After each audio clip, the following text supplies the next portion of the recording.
पीछे चश्मा वाले भैया से कहना ज्यादा बातचीत ना करें। जो चश्मा लगा भैया बैठे हैं उससे कहना ज्यादा बातचीत ना करें, बाद में बोल लेना जो बोलो सो।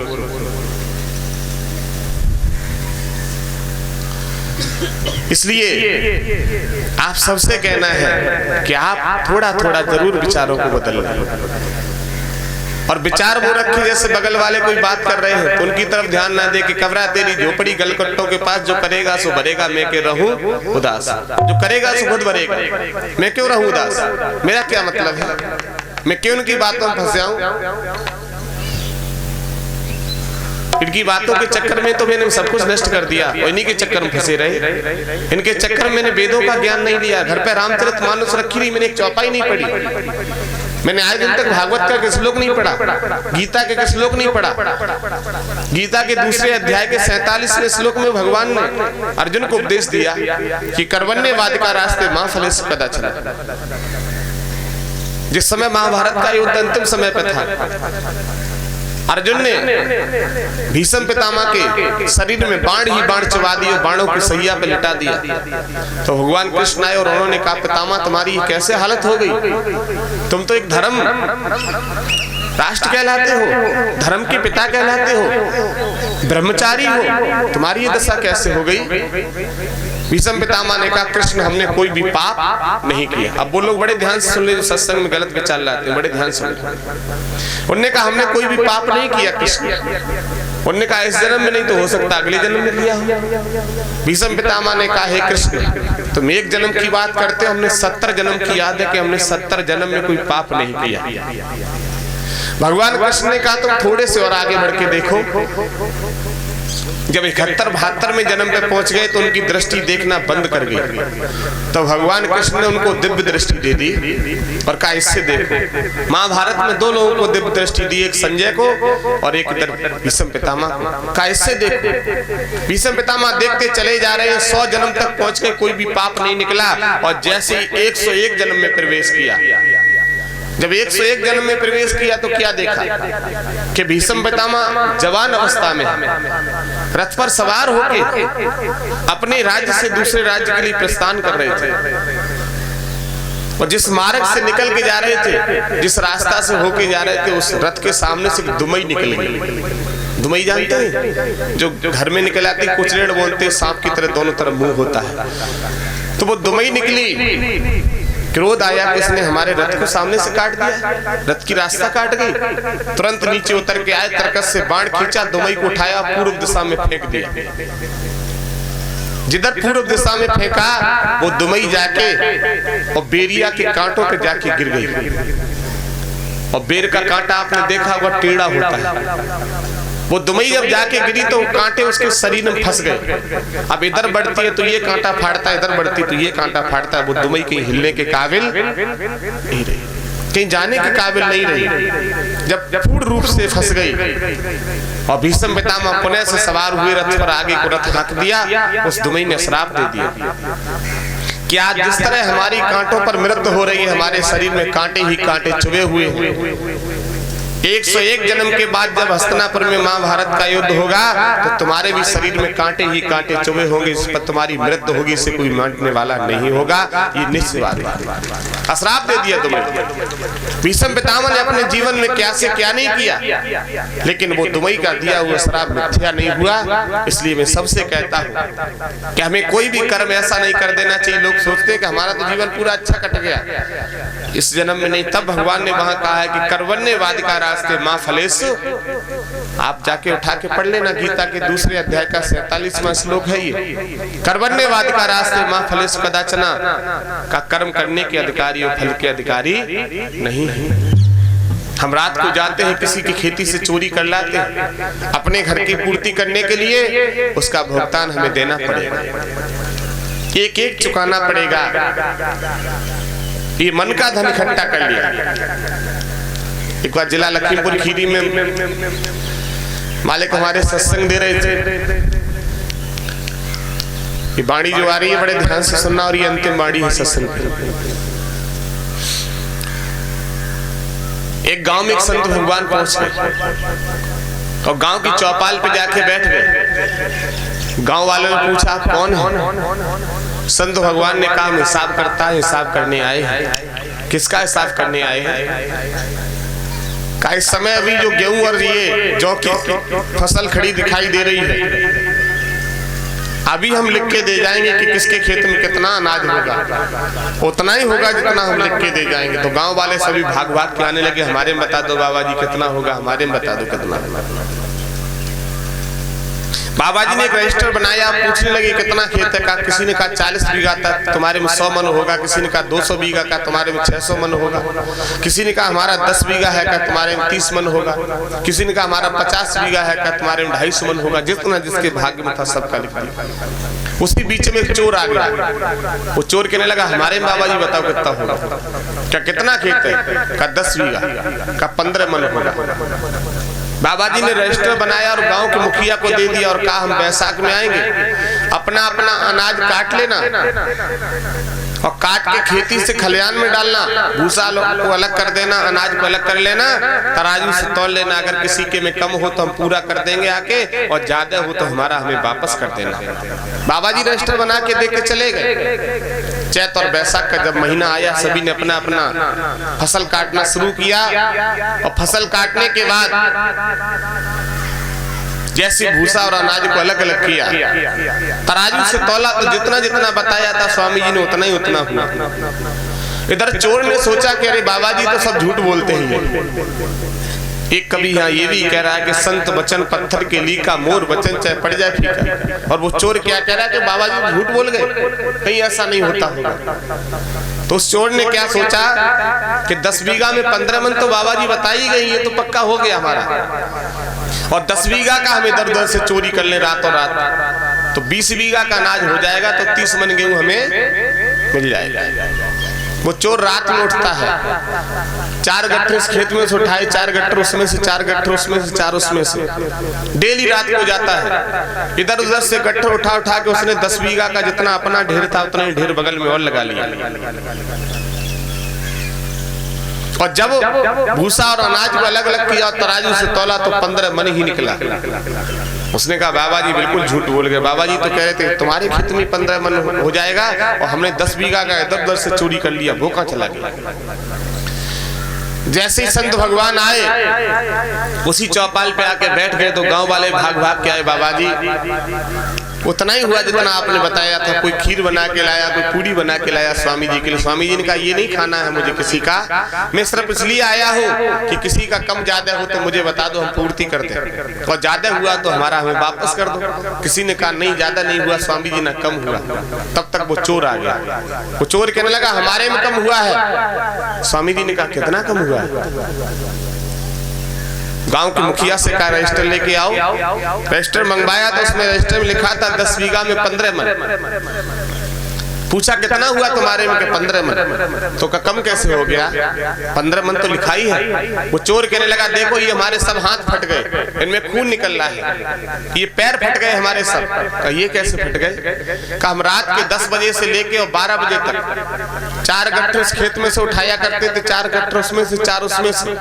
हमने 15 दिन तक इधर उधर से उठा उठा के 10 बीघा का अनाज चोरी करके रखा, वो कहां चला गया? बाबा जी कहने लगे देख बच्चा मेरे भी हाथ फटे हुए, योग शक्ति से बाबा जी ने भी अपने हाथ फाड़ लिए। बाबा जी के पूछा कि तुम्हारे हाथ क्यों फट गए? बाबा जी कहने लगे बच्चा तू 10 बजे से लेके 12 बजे तक उसके खेत में से अपने खेत में रखता था, हम 12 बजे से लेके 2 बजे तक तेरे खेत में से उठा के फिर उसी के खेत में पूरा करने जाया करते थे। मुझे उसको भी पूरा करना था, जिसको जितना बता दिया तो तुझे भी उतना ही देना था जितना तेरे भाग्य में था।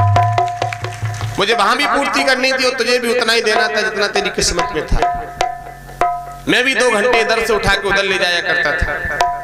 चोर कहने लगा अरे बाबा जी तुमने मेरे साथ बहुत गलत किया, मुझे बहुत पीड़ा हो रही, मैं 15 दिन तक जगता रहा, बहुत दर्द हो रहा है। बाबा जी ने कहा ये दर्द तो यहाँ मृत्यु लोक में हो रहा है, अभी तुझे वहां इसका दंड और भोगने को मिलेगा। जो तूने रात में चोरी की है इसका दंड अभी वहां और भोगने को मिलेगा। तूने मन का धन इकट्ठा करना चाहा, इसलिए सबसे कहना है कि मन का धन इकट्ठा करने चाहोगे तो उतना ही होगा जितना मालिक ने दे दिया। इकट्ठा भले करते रहो, खूब करते रहो, अपने खेत में भरोसा रखोगे तो ट्रॉली की ट्रॉली भरी चली जाएंगी। जितना भरोसा भी नहीं था उससे और ज्यादा मालिक देंगे। अपने पे भरोसा रखना, किसी चोरी मत करना चाहो। चोरी मत करनी चाहिए। प्रकृति से बड़ा कोई नहीं है। अभी देखा था धान और बाजरा मक्का खेती जिस समय खड़ी, 3 दिन में ऐसी प्रकृति ने प्रकोप चलाया था कि 1.5 फुट लोगों की जमीन में पानी भर दिया था। उससे लोग नहीं टकराने जा रहे, क्या करोगे? प्रकृति का प्रकोप था। ये अधर्म बढ़ा रहे उसी का देन है कि जिस खेत के लिए विचार किया था कि अब की बार तो हम विचार किया कि गाड़ी ले लेंगे, इतना हमारा धान हो जाएगा, प्रकृति ने सोचा कि तुम नहीं मानोगे, तुम्हारे अंदर अहंकार आ जाएगा, इसलिए हम धान इतना रखेंगे नहीं, उतना ही देंगे जितना तुम खा पाओगे, पूरी साल हम ज्यादा नहीं होने देंगे। पूरा धान जमीन पे लुटा दिया। 1.5 फुट पानी भरा रहा, महीनों के हिसाब से सूखा नहीं। क्या धान में हुआ, क्या मक्का में हुआ, क्या बाजरा में हुआ? और जिसने उस पर भरोसा रखा उसका बिल्कुल का बिल्कुल उतना ही हुआ जितना सोचा था। इतना हो सकता है कि बगल वाले का अगर 50 बीघा धान गिर गया तो तुम्हारा 5 बीघा गिर गया तो कोई बड़ी बात नहीं है। क्योंकि जब आंधी आती है तो आंधी में सूखे पत्ते ही नहीं टूटते, गीले भी टूट जाते हैं। आंधी देखी आते हुए तो आंधी में क्या सूखे सूखे पत्ते टूटते हैं, गीले भी टूटते हैं। तो इसी तरह ये आंधी है प्रकृति की कि बुरे लोगों का ही फसल नहीं गिरती, उसमें अच्छे लोगों की भी हवा लगने से थोड़ी बहुत गिर जाती है, लेकिन तुम्हारा धन पूरा तुम्हें मिल जाएगा क्योंकि तुम भक्ति भाव में हो, तुम लीन हो, तुम्हें भरोसा उतने पे। उन्हें मालूम है कि हमारे ऊपर ही डिपेंड है। इसे 10 बीघा में बच्चे भी पढ़ाने हैं, 10 बीघा मकान भी बनवाना है, 10 बीघा में बेटा बेटी की शादी भी करनी है और 10 बीघा में अपनी इज्जत भी बचानी है। तो इसे इतना दे देंगे, आराम से अपना धनवान हो जाएगा। काफी हमारे पास अर्जी लेके आते हैं, महाराज जी पैसा तो बहुत आता नहीं रुकता। हम सोचते बिना रुके तो क्यों, इतना बड़ा अहंकारी होते, या रुकने लगे तो बहुत बड़ा अहंकारी हो जाएगा। फिर कहाँ अहंकार ले जाएगा, इसलिए वो तो चलने दो। जिस दिन रुक जाएगा उस दिन अहंकार आ जाएगा तुझे। साईं इतना दीजिए जामे कुटुंब समाए, मैं भी भूखा ना रहूं साधना भूखा। प्रभु से ये प्रार्थना किया करो कि प्रभु मेरा कोई भी कार्य ना रुके। कभी ये मत कहो मेरे घर पैसा रुके, नहीं, मेरा कोई काम ना रुके, प्रभु इतनी कृपा बनाए। क्या करोगे पैसा रुके, तुम दियों लग जाएगी। हम जिस गांव में रहते थे, पैतृक गांव, हमारे घर के सामने सुहास नाम के व्यक्ति रहा करते थे। उन्होंने अपनी एक भैंस बेची तो पॉलीथिन में रुपया बंद करके और जमीन में गाड़ दी, जगह छुपा के रख दिया। 2 भाई थे, अभी भी हैं दोनों भाई घर के जस्ट सामने। जब 1 साल के बाद निकाले तो उन पैसों में दी लगी, जमीन में पॉलीथिन काट के दी और पैसों में घुस गई। अब रोते फिर गांव वालों को क्या हो गया कि हमने पैसा काट दिया, जमीन में दी लगी। पैसा रोकने का ये कारण है। और वो कहीं शेयर कर देते तो परमात्मा से हमेशा ये कहो प्रभु जो भी हमारा काम चले चक्र में, उस चक्र को रोकना मत, हमारे सारे काम अपने आप। बेटा शादी के लिए तो बेटा की शादी हो जाए, बिटिया शादी के नंबर आए बिटिया की शादी हो जाए, मकान का नंबर आए मकान बन जाए, जो भी धीरे धीरे धीरे धीरे सब काम हो जाए। और वही सबसे बड़ा सुखी है जिसका काम भी हो जाए और नाम भी चलता रहे। और जिससे माया दे दी, वो माया में इतने लीन होगा कि वो खाओ से राम राम नहीं करना चाहो भैया। और तुम राम राम करो तो बड़े अहंकार से करो राम राम, बड़े झटका राम राम भी लोग बड़े हिसाब से वैसे करते हैं। लोगों के पैसा निकाल जाता तो कुर्सी बैठने का तरीका बदल जाता है साहब। गरीब बैठेगा ऐसे धीरे से आराम से, नेक पैसा बढ़ो तो ऐसे टिक के बैठेंगे, और पैसा बढ़ो तो एक पांव जो दूसरे पैर रख लेंगे, एक पैर इस पैर पर रख लिए, कुर्सी पे बैठे साहब। हमने देखा लोगों को बैठे हुए तो हमें मालूम पड़ जाता है कि हाँ तुम्हारे पास नेक बढ़ गया है, अहंकार में बैठे। कुर्सी पे बैठने का तरीका मालूम पड़ जाएगा आपको कि अहंकारी है कि कोई धनवान है। वही इंसान हो, हम भी वही इंसान है, आप भी वही इंसान है, सब इंसान वही है। हमने भी माँ के गर्भ से जन्म लिया, आपने भी लिया। किस बात का अहंकार दिखाएं? मानव को मानव अहंकार न दिखाए कभी। किस बात की मानवता? हमेशा एक समान रहना चाहिए। मानव के बीच में मानव अहंकार दिखाना चाह रहा है। एक प्रधान गांव को बना दिया जाता तो उसकी पत्नी उससे मिलने नहीं देती है साहब। उसका बेटा कहता है प्रधान जी है नहीं, वो तो लखनऊ चले गए। ऐसा लगता है इन्होंने लखनऊ में कोठी बनवा ली, कल प्रधान बने हाल लखनऊ पहुंच गए। कल तक गांव में चप्पलें चटकाते रहे, हाँ साहब हाँ मैया ध्यान रखिए, मैया मैया तो और नाती है, मैया नाती है। अब नाती जब बाप बन गए तो उनको, कल तक मैया को नाती तब मैया को बाप बन गए वो साहब। हाँ क्या कारण है? अहंकार आ गया ना, तुरंत अहंकार आ गया। जिनका लड़का पहले ऐसे मोटरसाइकिल चलाता उन्हीं प्रधान जी का ऐसे चला रहा है, वो अहंकार में चल रहा है साहब। उसके अंदर भी अहंकार हो गया। और भगवान कहते हैं एक बार तुझे बैठा लिया, दोबारा बैठने काबिल तुझे नहीं रखेंगे। तू एक बार ही तो बैठा है और दोबारा बैठ भी नहीं पाएगा, और इतना तेरे ऊपर केस लगवा देंगे कि तेरे जो कमा के इकट्ठा किया वो भी तू सब लुटा देगा, तब तू पूर्ति नहीं कर पाएगा, ऐसा कर देगा। और आज भी हमने ऐसे ऐसे लोग देखे। अभी हम लोग सीतापुर में कार्यक्रम करने गए थे, 7 बार बता रहे थे प्रधान ना, 7 बार प्रधान रहे हैं लोग। क्या उनका आज भी जिस घर कमरे में तुम लोगों ने भोजन बनाया था वो कमरा कच्चा था ना, आज भी कच्चा मकान है उनका। ये कहते हैं हमारे पास गुरुजी पैसे की कमी नहीं है। जब जो 7 बार प्रधान रहेगा तो कुछ ना कुछ तो इकट्ठा किया होगा। लेकिन मात्र ये है कि पहले इन लोगों को, हमारे गांव में आप पूरे गांव में घूमिए, गांव वाले क्या कहते हैं। जब जिस दिन हमारा गांव एक आदमी ने बुराई कर दी, उस दिन हमारा प्रधान रहना मुश्किल है। किस बात के भ्रम प्रधान? किसी की बेटी की शादी होती थी तो हम 1 रिफाइंड का टीन पहुंचाया करते थे। हमें इससे मतलब ये कौन है?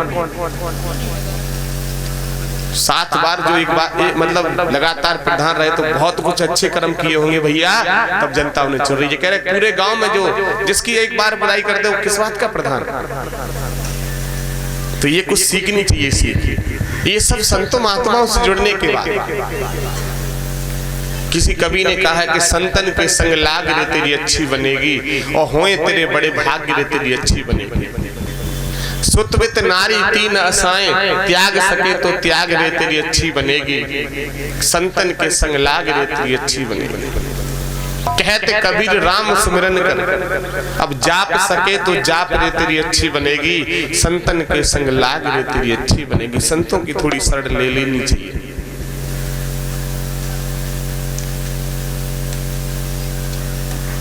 काफी छोटे छोटे नन्हे नन्हे बच्चे हमसे आश्रम से आते हैं, कहते गुरुजी दीक्षा दे दो, मंत्र दे दो। हम उनसे कहते हैं मूल मंत्र का जाप किया करो बच्चा भी। जय पार ब्रह्म परमात्मा निराकार साकार विष्णु भगवान आपकी सदैव जय जय। किसकी जय जयकार हो? विष्णु को हिमालय के लिए पिता नहीं तो सबके पिता है। जय पार ब्रह्म परमात्मा निराकार साकार विष्णु भगवान आपकी सदैव जय जयकार। आपकी जय जयकार होनी चाहिए। और उन्हीं की धर्मपत्नी का नाम है लक्ष्मी। और जिसकी पति की जय जयकार कर दोगे तो फिर तो वो पत्नी तुम्हारे घर में तो रहेंगी नहीं। वो मैया तो जरूर वास करेंगी। जिनके पति की तुम दिन और रात जय जयकार करोगे तो उनका वास क्यों नहीं होगा साहब? लेकिन अपनी जय जयकार, जो मकान किन्ने बनाओ हमने, जो खेत किन्ने हमने, फलानो काम किन्ने करो हमने, फिर ये दिखाते हैं। फिर यहाँ पे आ जाते हैं। एक गरीब की शादी में जाते हैं तो मांग के रेड चीफ को जूता पहन के जाते हैं, उसे दिखाने के लिए देख हम 2,500-3 हजार वालों पहने हैं। बुलेट मांग के ले जाएंगे, कहीं दिखाएंगे देख हम 1.5-2.5 लाख की लेके आए। वो बेचारा गरीब आदमी, ये नहीं पता है कि जिस मालिक ने जन्म दिया है अन्न वस्त्र भी दे देगा। जिस मालिक ने जन्म दिया अन्न वस्त्र भी दे देगा। ये भ्रम निकाल दे कि आज हम जो गरीब की हंसी कर रहे हैं। मैं सच बात बताऊं कि आप किसी गरीब के दरवाजे पे शादी विवाह में जाना, जितना वो इज्जत करेगा उतना बड़ा आदमी, बड़ा तुम्हारी राम राम ले लेती बहुत बड़ी बात है। गरीब तुम्हारी सुरक्षा में खड़ा रहेगा बेचारा, बच्चों से कहेगा नाश्ता ले आओ, फलाना ले आओ, ढिमका ले आओ। मैं तो बहुत गरीबों के यहाँ भैया माताओं के यहाँ जाया करता हूँ। मैं आज दिन तक कभी किसी विधायक की शादी में नहीं गया। आज दिन तक कई कार्ड आश्रम पे पड़े रहते हैं। कई कार्ड ऐसे होंगे।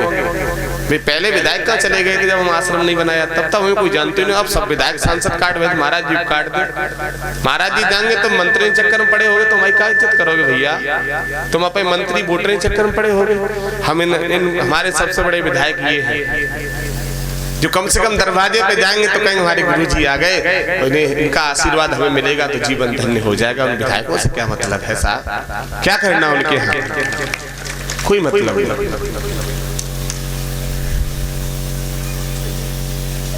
अपने बराबर वाले से संबंध चलाओ,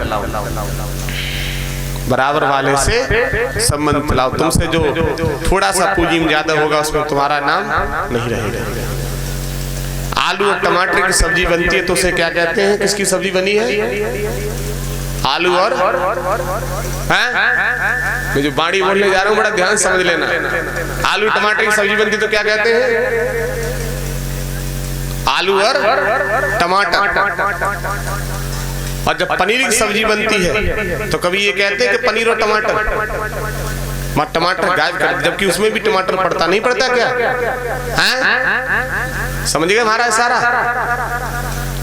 आलू और टमाटर बराबर का साज है, तो दोनों की तुलना बराबर किसकी सब्जी? आलू टमाटर, आलू टमाटर। और आलू हटाया वहां से और पनीर में टमाटर को डाल दिया, टमाटर की वैल्यू खत्म होगी कि पनीर महंगा वाला है तो उसकी इज्जत ज्यादा। किसकी सब्जी? पनीर साहब, पनीर पनीर है। उसी को डाल दो छोले में, किसकी सब्जी? छोले की। उसकी टमाटर की म्याद खत्म कर दी। और जब वो अपने बराबर वाले भैया के साथ पहुंचा तो उसने कहा हम बराबर तेरी इज्जत करवाएंगे, आलू की सब्जी नहीं बताई जाएगी, आलू और टमाटर की बताई जाएगी। बराबर वाले से मित्रता रखोगे तो तुम्हारा भी नाम साथ में आएगा। उन्हीं गांव कौन है? उन्हीं विधायक जी आएगी। तुम्हें तो बिल्कुल नाम ही ना, तो पेपर मुना छपोगा, तुम पीछे पीछे घूमत रहे, उनको बिस्तर बोरिया। और बराबर वाले से रखोगे तुम्हारा भी नाम। उनने का भैया आए थे, वो दो लोग थे। इसलिए आलू और टमाटर की रिश्ता बना के रखो। जिस दिन तुम अपनो टमाटर लेके पनीर में पहुंचे तो आई बैलू खत्म कर दी जाएगी, पनीर ही पनीर बोली जाएगी। इस सत्संग की बात है तो पारिवारिक बात, लेकिन हमने सारे उदाहरण दे दिया है। अरे आप बताइए मेरी बात गलत हो तो म्याद खत्म नहीं हो जाती है? तुम आज जाके और 1 किलो पनीर ले आना और 1 क्विंटल टमाटर डालना, लेकिन फिर भी उसमें ये नहीं कहा जाएगा कि टमाटर और पनीर की सब्जी, यही कहा जाएगा पनीर की सब्जी। फिर भी पनीर का ही नाम आएगा। इसलिए बराबर वाले से ही रखो। शादी अगर बेटी करते हो तो अपने बराबर वाले से, अपनी खेती बेच के बड़े हस्ती वाले से, जो बड़ी हस्ती है उनसे विवाह मत कर देना, जीवन भर तुम्हें गुलाम समझेंगे वो। इसलिए बराबर वाले से रिश्ता बनाओ, तुम्हारी भी इज्जत हो उनकी भी इज्जत हो, ऐसी इज्जत बनाओ। काफी लोग सोचते कोई बात नहीं, एक बिटिया है, 1 बीघा बेच देंगे, ब्याह अच्छा कर देंगे। वो बिटिया से जिंदगी भर ये कहेंगे तेरे बाप ने ब्याह करो तो वो खेत बेच करो, तेरे बाप के पास था क्या? बताओ, बाप ने अपनी हस्ती भी बेच दी और ऊपर बिटिया की एहसान और लग गया उस बात। इसलिए बराबर वाले से, आलू टमाटर से रिश्ता रखियो भैया, आलू पनीर से रिश्ता रखने से कोई लाभ नहीं होगा। बोलिए सतगुरुदेव भगवान की। एक प्रार्थना को बोल लीजिए।